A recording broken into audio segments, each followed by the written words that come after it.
Hello, everybody. It's the Real Pat Man here. So I decided to do this really quick video for you guys, man, to kind of show a visual of where the Falcons currently sit in terms of their salary cap situation. And a lot of that involves Matt Ryan, right? Because Matt Ryan is going to have the biggest cap hit on the team.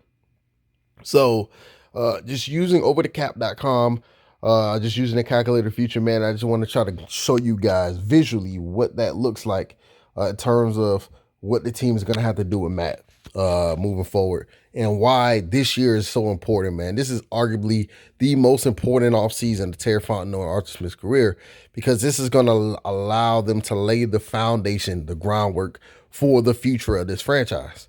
What the moves they make or do not make this year will have implications on this team for years to come. That's how important it is for them to get this right, get this draft right, right?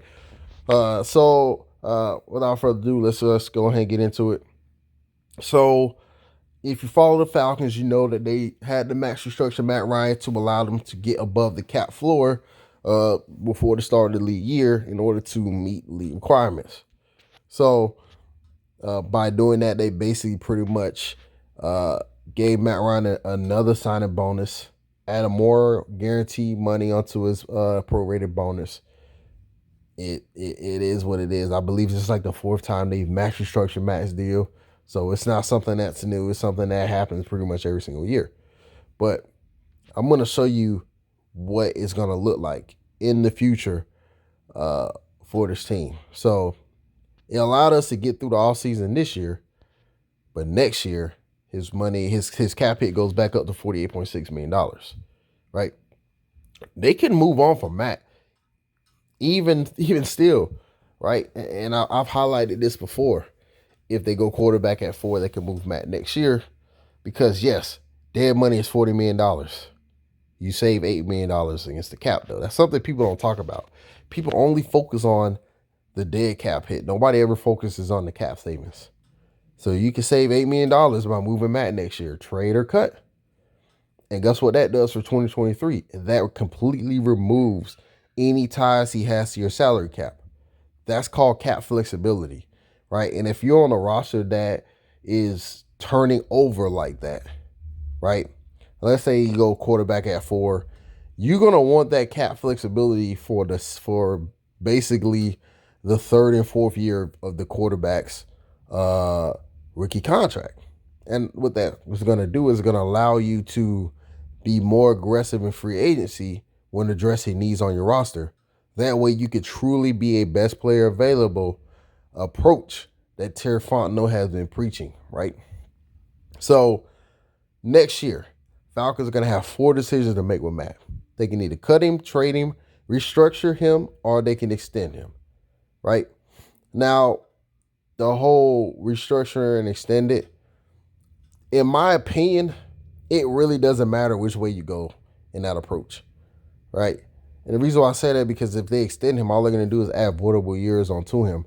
But what that's going to do, that is going to basically have Matt's money tie more years onto your salary cap. And if you're going to move on from him, last thing you want is to have residual evidence of Matt's money still tied to your salary cap, right? So this is the reason why I've taken the stance that I've taken when, I talk about going quarterback at 4. It's nothing to do with Matt or anything like that, but it's just financially, the Falcons are not a flexible team right now, right? I mean, even next year, they're going to have to do some things in order to be more aggressive in free agency, right? We still don't know what they're going to do with Grady Jarrett. We still don't know what they're going to do with Julio Jones, right? Those are 2 big contracts that are still on the books that we have no idea what those contracts are going to look like next year on this 2022 salary cap. Another dilemma that the team faces is the 5th-year option for Calvin Ridley and for Hayden Hurst.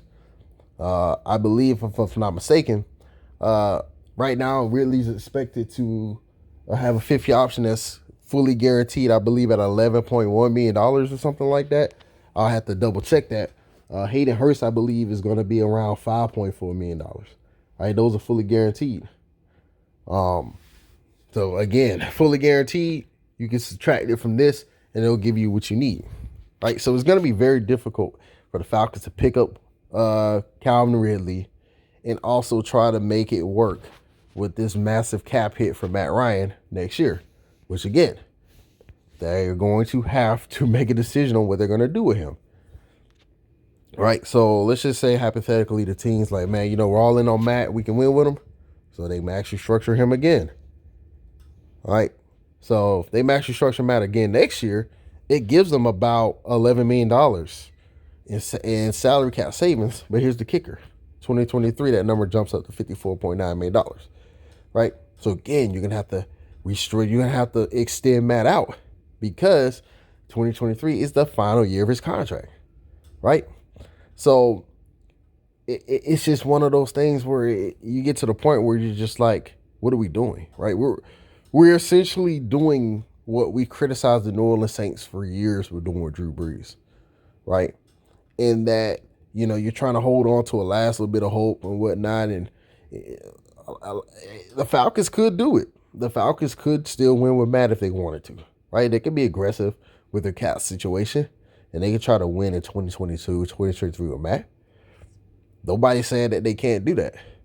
I'm just saying that the safest, most, in my efficient, cost-efficient manner or method, if you would be for you to trade Matt next year after you draft a quarterback at 4, gain the $8 million in cap savings from trading Matt, and go into 2023 with a clean book where you can be aggressive in free agency, draft best player available in the draft, right? The pieces that you draft this year, by the time you get to 2023, which will be the third year of that rookie contract for that quarterback, those guys are going to be ready to give you something, right? Especially if you draft defensive linemen, right? Those guys are going to be ready to give you something around that time.